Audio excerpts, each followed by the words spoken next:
오늘 말씀의 제목은 사가랴의 예언과 찬양입니다. 누가복음 강의 6번째 시간입니다. 오늘 본문 말씀을 보면은 사가랴가 10개월 동안 말을 못하다가 입이 열리자 하나님을 찬양하는 모습이 나오고 있습니다. 특별히 이 찬양은 예언을 하면서 감사 찬양하는 모습입니다. 사가랴가 성소에서 분향할 때 가브리엘 천사가 나타나서 내 아내 엘리사벳이 아들을 낳을 것이다. 그 이름을 요한이라 했는데 자기들의 뭔가 생물학적으로 볼 때 아이를 낳을 수 있는 나이가 아니었기 때문에 그 말을 온전히 받아들이지 못했습니다. 내가 이것을 어떻게 알릴까 하고 의심했다가 사가랴는 10개월 동안 말을 못했습니다. 여러분, 이 사가랴의 10개월을 한번 곰곰이 한번 생각해 보세요. 제가 한번 가만히 한번 묵상해 봤어요. 사가랴가 자기가 말을 못했을 때 이 제사장이 말로 먹고 사는 사람인데 얼마나 답답했겠습니까? 그런데 하나님의 말씀이 그대로 자기가 의심했지만 진행되는 모습을 보고 철저하게 회개했을 것입니다. 나이 들어서 아기를 가질지 못할 것 같은 자기 아내 엘리사벳이 아기를 가졌습니다. 이 엘리사벳도 그 나이에 아기를 가져서 창피해서 그랬는지 5개월 동안 숨어서 산 모습이 누가복음 1장 24절에 이렇게 나오고 있습니다. 자, 그런데 아기를 갖고 그 아이가 또 뱃속에서부터 성령이 충만합니다. 이걸 볼 때 사가랴가 말은 못하지만 회개하고 난 다음부터 이 순간부터 사가랴는 사람들과 교제하지 못했지만 하나님과 깊은 교제를 했을 것입니다.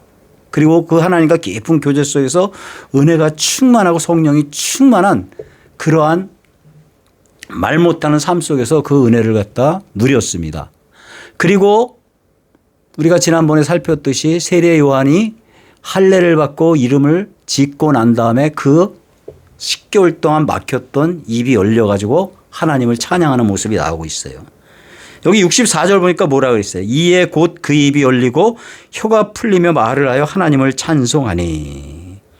자, 67절도 보니까 그 붙인 사가랴가 성령의 충만함을 받아 예언하여 이르되.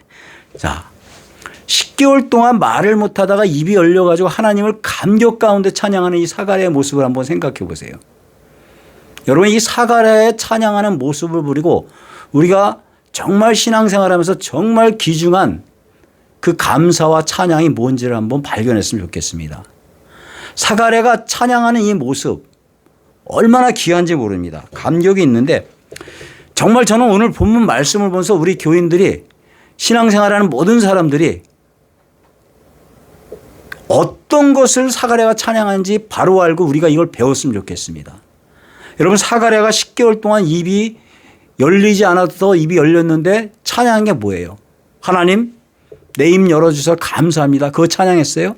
그리고 나이가 들어서 아기를 낳을 수 없는 나이인데 그리고 자기 부인도 노산이라 위험했는데 하나님, 내 아내와 산모와 아들이 다 건강해서 감사합니다 찬양했어요? 아니에요. 그거 찬양하지 않았어요. 그리고 하나님이 주신 이 아들이 얼마나 귀한 아들이에요. 우리가 그동안 살펴봤잖아요. 특별히 하나님 은혜 가운데 주신 아들인데 이 아들 주셔서 찬양했습니까? 사실 입이 열리고 그리고 산모와 노산인데 산모 아이가 건강하고 그리고 하나님이 이 아들을 주신 것 감사할 거리고 찬양거리예요. 그런데 하나님을 찬양하는 모습을 보면은 입이 열리자마자 사가랴가 하나님을 찬양하는 모습을 보면 이것 때문에 찬양하지 않았어요. 쉽게 얘기하면 사가랴는요, 하나님께서 자기의 환경을 열어주고 막혔던 것들을 풀어주셔서 감사한 것이 아니라는 것이에요. 사가랴가 찬양하는 모습을 보면은 자기 환경과 자기 여건을 뛰어넘어서 하나님 앞에 찬양했다는 것입니다.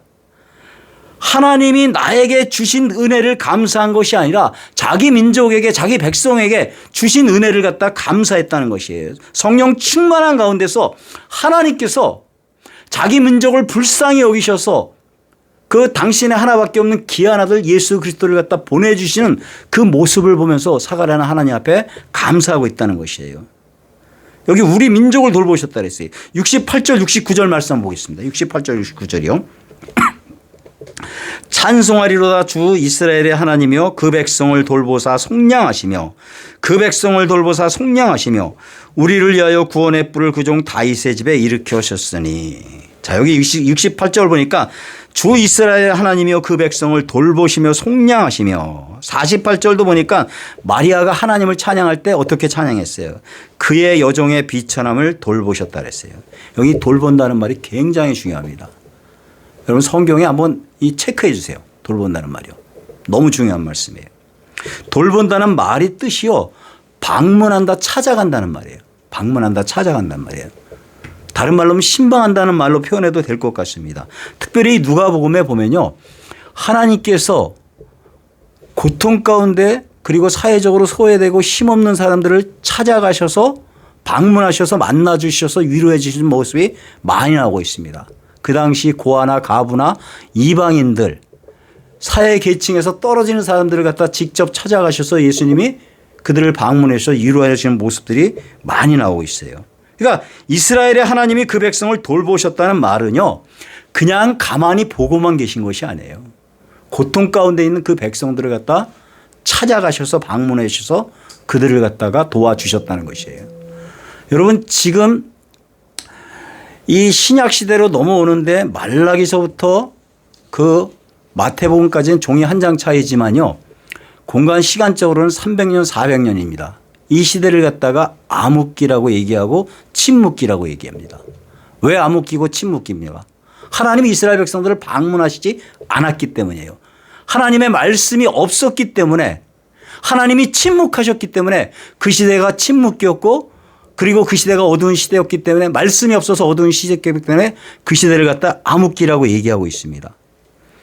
하나님 방문하시지 않았다는 것이에요. 근데 신약이 시작되면서 하나님이 말씀이 육신이 되어 이스라엘 백성들을 직접 찾아가셨습니다. 하나님께서 고통 가운데서 참으로 힘들게 살아가는 그 모습을 가만히 볼 수만 없어 가지고, 하나님이 천지 지으시고 그 모든 것들을 주관하신 하나님이 인간의 몸속에 불편하게 들어가셔서 친히 인간이 되셔서 당신의 백성들을 방문하고 찾아가 주셨다는 것이에요.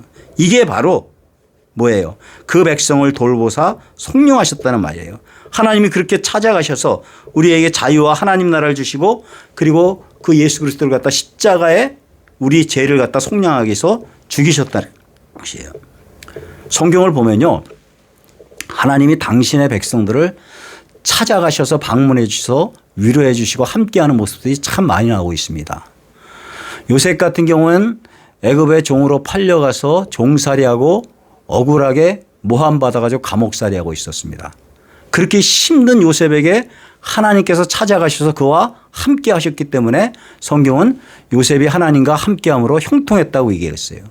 성경이 말하는 형통은요, 건강하고 부자되고 하는 일마다 잘 되는 것이 아니라 전지전능하신 하나님이 우리에게 찾아와셔서 우리와 함께 해 주신 것, 그게 성경이 말하는 형통이라는 것입니다. 400년간 이스라엘 백성들이 애굽에서 노예살이 종살이하면서 힘든 가운데 고통 가운데 살고 있었는데, 하나님이 직접 그들에게 찾아가셔서 그들을 위로하고 그들을 갖다 해방시켜 주셨습니다. 엘리야 같은 경우는 어떻습니까? 그 이세벨이 엘리야를 죽이겠다고 그냥 눈을 부라리고 그를 찾아다녔을 때, 그 이스라엘 온 땅을 갖다 단에서부터 부엘세발까지 여기저기 헤매고 다니다 지쳐가지고 하나님 나 이제 더 이상 못하겠습니다, 나 좀 죽여주세요 했을 때 하나님이 그 지쳐있는 엘리야를 찾아가셔서 그를 만져주시고 쉬게 하시고 먹을 것을 주시면서 그를 갖다 위로해 주셨습니다. 사도 바울이 예루살렘에 들어가서 그 자기 동족들에게 죽임을 당하려고 했을 때 하나님이 직접 사도 바울을 찾아가서 너 여기서 안 죽는다, 네가 예루살렘에서 복음을 전한 것처럼 로마에 가서 복음을 전할 것이라고 그를 위로해 주셨습니다. 오랜 세월 동안 나이가 먹어서도 아기가 없어가지고 그 가정에 아픔이 있었는데 하나님께서 사가랴의 가정을 찾아가셔서 아들을 주겠다고 말씀하시고 정말로 아들을 갖다 주셨다는 것입니다. 지금 이 사가랴가 살고 있는 이 시대도 여전히 어렵습니다. 여전히 어려워요.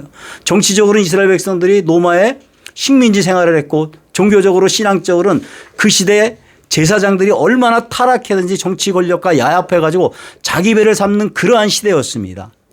그 힘든 시대에 하나님께서 이스라엘 백성들을 찾아가셔서 돌봐주시고 그 고통 가운데 들어가셨다는 것이에요.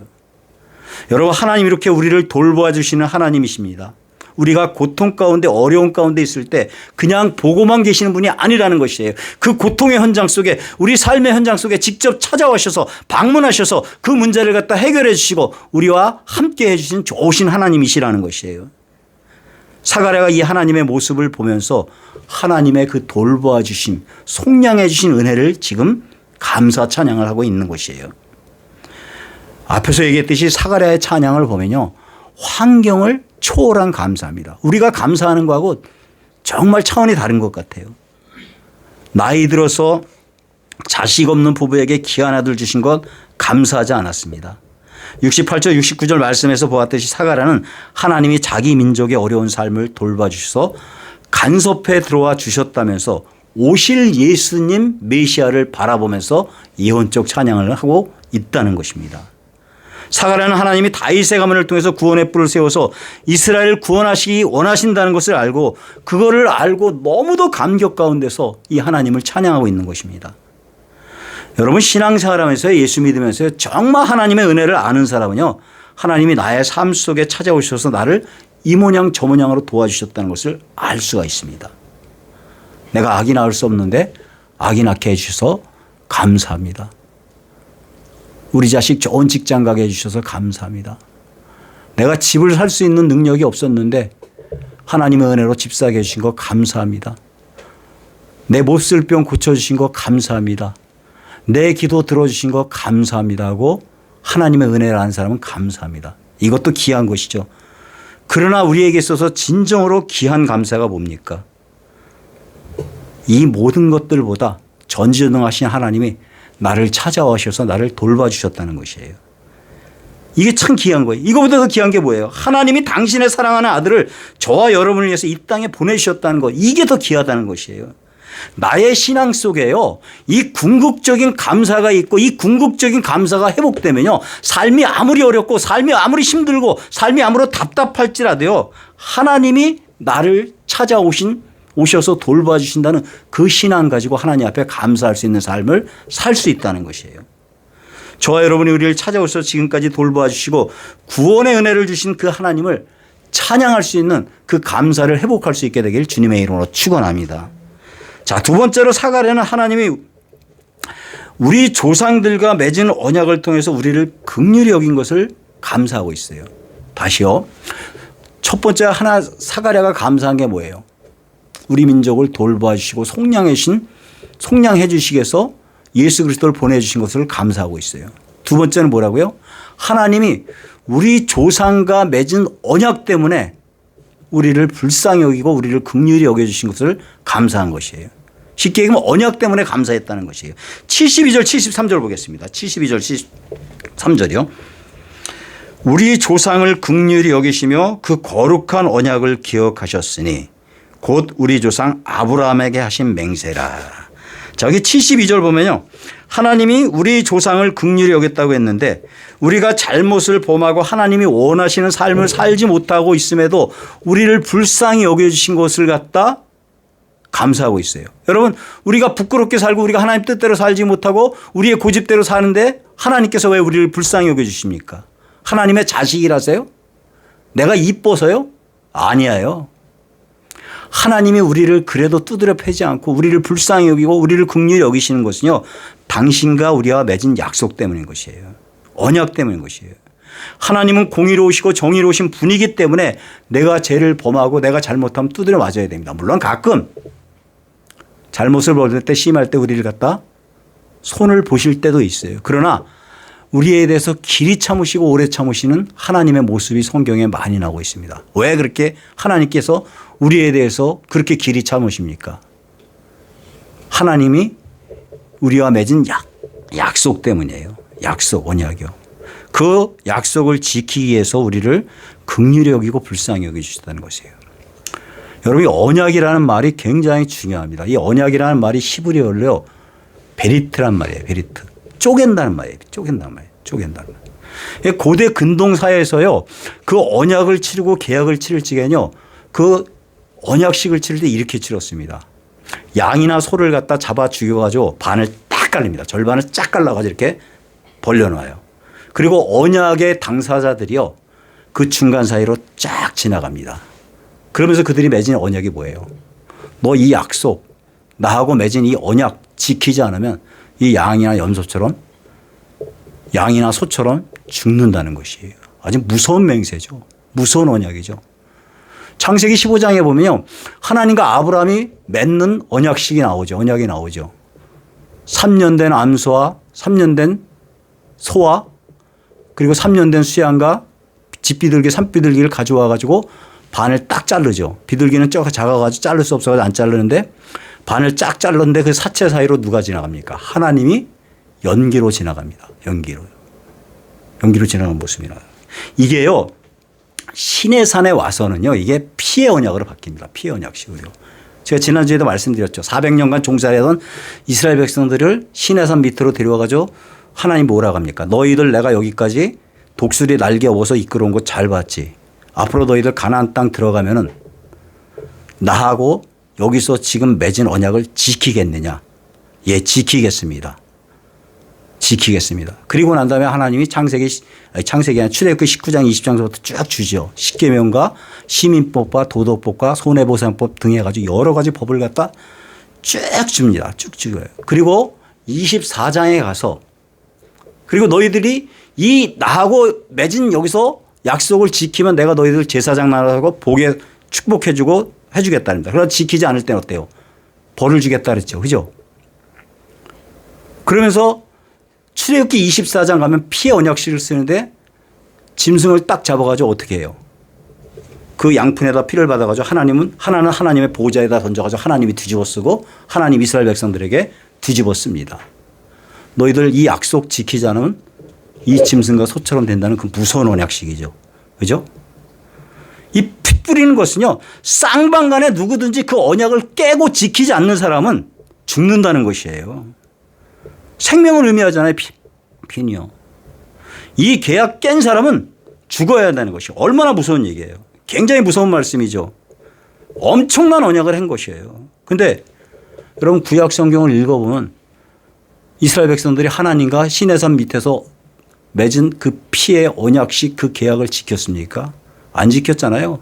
가나안 땅 들어가면 이방 결혼하지 말고 우상 섬기지 말고 가나안의 그 음란한 문화를 갖다 본받아서 살면 안 된다고 얘기했는데 가나안 땅 들어가서 1세대들은 그렇게 살았어요. 그래도요. 근데 2세대들부터 이들이 하나님과 맺은 언약을 깨버리잖아요. 이방 결혼하고 우상 숭배하고 음란한 생활하고 가나안 문화에 져들어가지고 죄를 물 먹듯이 마시면서 이렇게 살아갑니다. 근데 하나님 두드려 팼어요? 두드려 팼어요? 안 팼잖아요. 바로 손대지 않잖아요. 사사들을 보내가지고 너희들 그렇게 살면 안 된다. 돌아와라 돌아와야 되는데 말 들어요? 안 듣잖아요. 그러다 보니까 이들은 어떻게 해요? 나라를 갖다 깨트리잖아요. 남북으로요. 그런데도 또 말을 안 들으니까 어때요? 북이스라엘이 먼저 아수르라는 나라가 망해잖아요.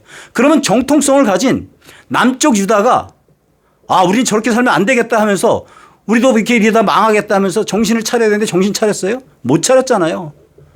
남쪽 유다도 결국 어때요? 바벨론 포로가 돼가지고 70년간 종살이를 했다가 하나님 은혜로 해방이 됐는데 그리고 또 정신 차리고 살았어요?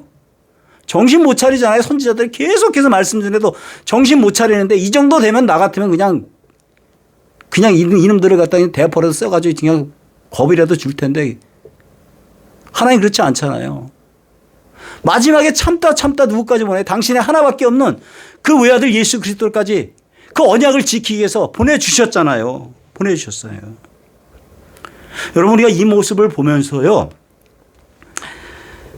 우리에게 당신의 사랑하는 아들까지 주면서 언약을 지키시려니 하나님의 모습을 보았으면 우리가 좋겠습니다. 나는 여러분 예수 믿으면서 하나님과 어떤 서약을 한 것, 뭐 언약까지 갈 것 없이 그렇잖아요. 저도 이 설교 준비하면서 참 부끄러운 게 막 떠올라가지고 참 서약한 거 있잖아요. 근데 얼마나 그 서약을 신실하게 지키면서 살아왔습니까? 정말 똥줄 타고 급할 때는 어떻게 해요? 제가요 우리 집사람 우리 민혁이 낳을 때요. 그 참 같이 집어넣는데 그 옆에서 보니까 우리 집사람이 엄살도 없는 사람이 자지러가지고 죽을 것 같더라고 보니까 애 낳는 거 보니까요. 그때 제가요. 하나님 살려주세요. 제발 살려주시기만 하면 그냥 지사충성하겠습니다. 근데 무슨 지사충성이에요? 화장실 갈 때하고 할 때 틀리잖아요. 이번에 우리 교인 가운데 어려움을 겪어가지고 제가 나름대로 또 하나님 앞에 서약한 게 있어요. 하나님 고쳐주시고 치료해 주시면 이렇게 하겠습니다 하고 개인적으로 서약했는데 뭐 지금은 급하니까 그렇게 기도하고 그렇게 서약했는데 이것도 해결되고 나니까 또 사람이 또 좀 이게 어때 이게 느슨해지더라고요 이게요. 느슨해잖아요 그냥. 해결되고 그냥 언제 내가 이렇게 하겠다고 내가 언제 하나님 이렇게 이 문제 해결해 주지만 이거 정말 이 문제 주님을 할 건데 도와주시게만 내가 이렇게 하겠습니다 했는데 얼마나 자주 잊어버려요. 하나님 지금 우리가 오늘 말씀 들으면서 하나님하고 약속한 것 정직하게 한번 돌아봤으면 좋겠습니다. 사실 우리나 이스라엘 백성들이나 하나님 믿으면서 하나님 자녀답게 구별된 삶을 살겠다고 했는데 시간 지나면 어때요? 시간 지나면요. 변질되고 말씀 떠나서 하나님 원하신 삶을 살지 못합니다. 그래서 하나님은 공의를 이루시기 위해서 우리가 심판받아야 하고 하나님이 그래도 우리와 맺은 언약이 있어서 심판을 받아 마땅했는데 그 언약 때문에 뭐 우리 식으로 쉽게 표현하면 그 언약이 뭔데 그 언약 때문에 우리를 갖다 불쌍히 여기고 긍휼을 베풀어 주셨다는 것이에요. 이거 은혜를 베푸신 거예요. 이게 72절에서 말씀하는 거룩한 언약을 기억하시고 우리 조상을 긍휼히 여기셨다는 말씀입니다. 자, 72절, 73절 제가 한번 읽을 테니까 뜻을 잘 생각하면서 보세요. 72절, 73절이요. 우리 조상을 긍휼히 여기시며 그 언약한 그 거룩한 언약을 기억하셨으니 곧 우리 조상 아브라함에게 하신 맹세라. 여기 73절 보니까 우리 조상 아브라함에게 한 맹세라. 여러분 하나님과 아브라함이 맺은 언약이 뭐예요? 하나님은 아브라함을 불러내면서 무슨 말씀을 주셨어요? 예? 땅의 모든 족속이 너로 말미암아 복을 받을 것이라 했죠. 그죠? 이 약속이 창세기 17장에 와서 더 구체적으로 자세하게 나옵니다. 창세기 17장 6절 말씀 보니까 내가 너로 심히 번성하게 하리니 내가 네게서 민족들이 나게 하며 왕들이 네게로부터 나오리라. 왕들이 네게로부터 나오리라. 아브라함을 통해서 왕들이 나온다 그랬는데 그 아브라함의 혈통을 통해서 여러 왕들이 났는데 그 이스라엘 백성들이 가장 위대하게 여기는 왕이 누구예요? 다윗이죠. 다윗이죠. 그런데 그 다윗보다 아브라함의 혈통을 이어서 난 왕 중에 최고의 왕이 누구입니까? 말씀이 육신이 되어 이 땅에 오신 예수 그리스도이십니다. 이 말씀이 마태복음 1장 1절에서 아브라함과 다윗의 자손 예수 그리스도의 계보로 연결되는 것이에요. 다시요. 제가 창세기 17장 7절 말씀 다시 한번 읽어드릴게요. 내가 내 언약을 나와 너 및 내 대대 후손 사이에 세워서 영원한 언약을 삼고 대대 후손 사이에 세워서 영원한 언약을 삼고 너와 내 후손의 하나님이 되리라. 여러분 하나님이 대대 후손 사이에 세운 이 언약을 기억하셔서 우리가 말씀 떠나서 하나님이 원하시는 삶을 살지 못하고 고집대로 사는데도 불구하고 제소견의 그 사사시대 그 지저분한 시대 오만 못된 짓 다 하면서 그렇게 살았음에도 불구하고 하나님께서 아브라함과 너희 조상과 맺은 언약 때문에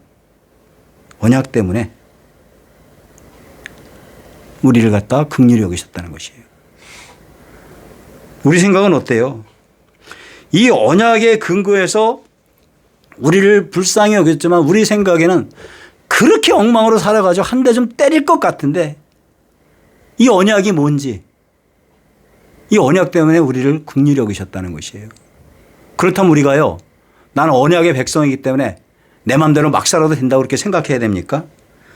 나는 언약의 백성이기 때문에 내 마음대로 막 살아도 심판받지 않으니까 막 살겠다 그렇게 생각해야 돼요? 아니면 언약의 백성으로서 언약을 잘 지키면서 순종하는 삶을 살아야겠습니까? 약속은요. 언약은요. 지키라고 맺어진 거예요. 언약의 백성으로 지금부터 오늘 말씀 생각하면서 언약의 백성으로 하나님 말씀 가운데 거하면서 살겠다고 다짐하시기 바랍니다. 그리고 우리가 다짐해도요. 순간순간 연약해가지고 우리는 빗나가는 인생을 살 수밖에 없는데 또 이 언약에 근거한 말씀 붙잡고 주님 잘못했습니다. 주님 용서해 주신다고 했으니까 고쳐주세요 하고서는 회복시켜 주세요 하고 빗나갔던 삶을 다시 잡으면 된다는 것이에요. 그 언약을 지키면서 순종하면서 살기만 하면요. 하나님께서요. 여러분 하나님의 축복은 조건부예요. 지키면 준다 그랬어요. 저와 여러분이 하나님의 말씀 지키고 그 하나님의 약속의 말씀 붙잡고 순종하면서 살아감으로 말미암아 그 약속하신 하나님이 약속하신 축복을 받아 누릴 수 있는 그런 은혜를 누렸으면 좋겠습니다. 이제 마지막으로 사가랴가 노년에 얻은 아들을 향해서 말을 하는 것을 보겠습니다. 76절 77절 한번 보세요. 76절 77절이요. 이 아이여 내가 지극히 높으신 이의 선지자라 일컬음을 받고 주 앞에 앞서가서 그 길을 준비하여 자 주의 백성에게 그 제사함으로 말미암는 구원을 알게 하리니. 자 여기 지금 사가랴가요 할례 받고 이름 지은 그 세례 요한을 안고 자기 품에 안고 많은 사람들 앞에서 지금 말하고 있는 것이에요. 말하고 있는 것이에요. 뭐라고 얘기해요? 내 사랑하는 아들아 건강하게 태어나서 정말 고맙다. 너는 나의 기쁨이고 행복이 될 것이다. 그렇게 말했어요? 그렇게 말하지 않았어요. 사가랴가 갓난 아기를 안고 내가 지극히 높으신 이의 선지자라고 얘기했습니다. 70절에도 예수님이 옛날에 선지자가 말한 대로 오신다고 했어요. 그런데 이제는 예수님 오신다는 것을 누가요? 세례 요한이 선지자가 되어서 말한다는 것이에요. 세례 요한이 오실 예수님의 길을 준비하게 될 것이라고 예언한 것이에요. 이건요 성령님의 인도하심이 있어야지만 이렇게 말할 수 있는 것이에요. 어떻게요? 그 갓 태어난 아기를 갖다 안고 내 아들이 이왕이면 머리가 되기를 원하잖아요. 그죠? 이게 부모의 심정이잖아요. 근데 뒤에 오실 그 메시아를 갖다가 내 아들이 예비한다. 이건 부성으로 얘기할 수 있는 것이 아니에요. 이건 하나님의 은혜로 성령이 충만하게 사가랴가 임했기 때문에 사가랴가 이 아들을 끌어안고 이 아들이 주의 길을 예비하는 자라고 그렇게 예언하고 있다는 것이에요. 이렇게 예언한 거예요. 성령 충만한 사가랴는 자기 아들 요한이 감당해야 될 사명을 바라보면서 예언적인 찬양을 계속해서 하고 있는 것이에요. 사가랴는 이 어두운 시대를 밝힐 빛으로 오실 자기 민족을 구원하러 오실 그 메시아의 길을 자기 아들이 예비하게 된다는 것을 자기 아들이 그 메시아에 온다는 것을 선포하는 선지자가 된다는 것을 다 얘기하면서 감격 가운데서 지금 하나님을 찬양하고 있다는 것이에요. 사실 근데 이 사가랴가 한 예언은 이사야 선지자도 똑같이 예언했죠. 이사야 40장 3절 4절 말씀 보니까 외치는 자의 소리여 이르되 너희는 광야에서 여호와의 길을 예비하라. 사막에서 우리 하나님의 대로를 평탄하게 하라. 골짜기마다 도두어지며 산마다 언덕마다 낮아지며 고르지 아니한 것이 평탄하게 되며 험한 곳이 평지가 될 것이며. 자, 이미 이사야 선지자는 세례 요한이 광야에서 빈들에서 외치는 그 예수님의 길을 예비하는 소리라고 예언을 갖다 했다는 것이에요. 이 예언이 누가복음 3장부터 이제 쭉 이어집니다. 누가복음 3장. 누가복음 3장 참 제가 이렇게 미리 이렇게 보다 보니까 이 가슴 벅찬 부분이 참 많더라고요. 자, 그리고 이 땅에 오실 예수 그리스도를 예비한다고 예언하는 사가랴의 찬양이 끝이 나요. 이 예언 찬양이 끝이 난 다음에 이제 다음 주부터 사가랴가 예언한 그 메시아가 이 땅에 오시는 모습이 나오고 있습니다. 하나님의 구원의 역사를 펼치기 위해서 이 땅에 오신 예수님이 모습 나타나고 있습니다. 말씀 정리하겠습니다. 저는 오늘 설교 준비하면서 참 이 말씀이 너무 좋더라고요. 하나님이 우리를 돌봐 주신다. 너무 좋아요, 이 말씀이. 제 삶으로서 지금 돌아보니까 목사로서 하나님 앞에 참 불충성스럽게 살았고 뭐 한 걸음 더 나가서 크리스찬으로 하나님 앞에 참으로 부끄러운 모습들이 너무 많이 왔었는데 그럼에도 불구하고 하나님께서 나를 돌봐 주시고 불쌍히 여기서 방문하셔서 여기까지 인도해 주신 그 은혜를 생각해 볼 때 너무너무 좋아요. 너무너무요. 여러분 이게 하나님이 우리를 긍휼히 여기시고 불쌍히 여기시고 돌보신다는 말이 이게 뭐예요? 제가 자주 설교하잖아요. 이 마음이 뭐예요? 하나님의 헤세드의 마음이에요. 여러분 구약 성경에서 하나님의 자비하심, 긍휼하심, 인자하심, 하나님의 사랑, 은혜를 갖다 표현한 단어 헤세드 제가 자주